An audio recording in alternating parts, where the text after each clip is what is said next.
Hello everybody. Today I'm going to be compiling a list of the 10 men I feel were the evilest rulers of all time.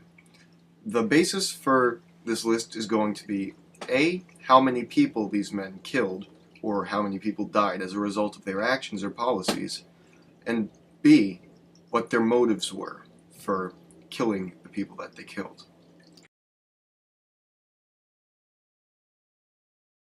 Leopold II turned the whole of the Congo into his own personal bank account, and it was nothing more to him than a way to make money.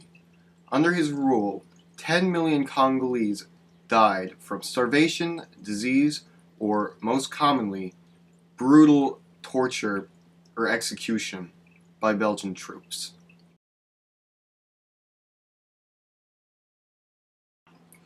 If the leader of Al-Qaeda was only responsible for the attacks of 9/11, he probably wouldn't be on this list. But he did a lot more than that. Osama is responsible for the deaths of countless Muslim civilians, as well as other victims of terrorist attacks around the globe. What's more, his allies in the Taliban brutally suppressed the population of Afghanistan, and were responsible for countless deaths and massacres there. Ivan the Terrible killed countless people, and most of them was just because he wanted to. He was that messed up of a guy. Ivan fed his enemies to wild animals, had peasant girls used for target practice, and massacred enemy troops by the tens of thousands. If you tried to tell him to stop, it didn't matter if you were an old woman or a priest. You were killed in a very violent, nasty way. Much like Ivan the Terrible, Vlad the Impaler, who became the inspiration for Bram Stoker's Dracula, had a penchant for torturing people. His favorite method was the wooden stake. A blunted wooden pole would be inserted into the rectum of the victim, and then inserted into the ground, so the person on top of the pole would gradually sink down and the pole would work its way through the victim's body. This would take days at a time to kill you, and it was used on tens of thousands of Vlad's enemies. Idi Amin rose to power in Uganda on the campaign promises of peace and democracy. What he brought was the exact opposite. Amin massacred thousands upon thousands of his civilians, tortured numerous people to death for no reason other than the fact that they were intellectuals, and killed over, all told, 300,000 people. As if that wasn't enough, he was a self-professed cannibal and ate many of his victims.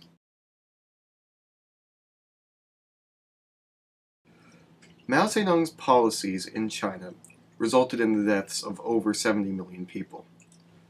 The reason he's not higher up on the list is many of these were not his fault.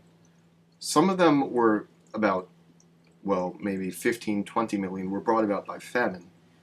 And then 40 to 50 million were brought about by his Great Leap Forwards, which were not intended to have people killed, but were intended to move China forward, as the name implied. But didn't quite work out that way when the youth of China turned against the older generations. Mao did execute 5 million prisoners in addition to these other deaths.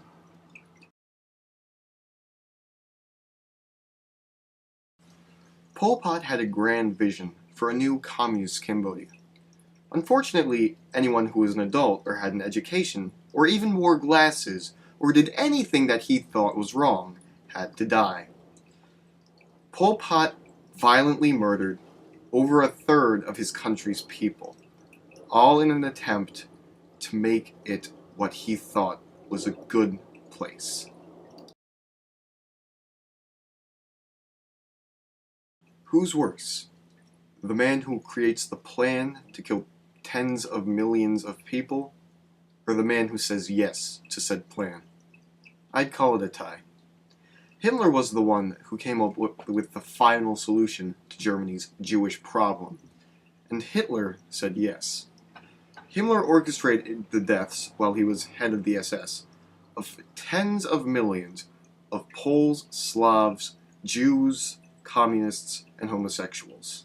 And Hitler, in addition to saying yes to Himmler's plan, went about and started the Second World War, which ended in 45 million deaths. I know what you're all probably thinking. Stalin worse than Hitler? Absolutely. Stalin's rule was fine for people who liked him. If you didn't like Stalin, you would be tortured and killed. Stalin rose to power through trickery. He maintained his power through purging the Communist Party of all of his potential opponents. And if you didn't vote for him in the Soviet Union's puppet elections, you would be shot. If you didn't idolize Stalin like a god, you would be shot. During the Second World War, if you were a Soviet soldier and you surrendered to the Germans, well, you had to hope that the Germans won the war, because when the Germans lost, you would be executed. And if you were a soldier and you suggested surrendering to one of your commanders, you would be executed. So Soviet soldiers fought to the bitter end, and they were executed in turn by the Germans. Stalin was responsible for the deaths of over 20 million people. His own people. That's a lot of people to be killing just because you're paranoid.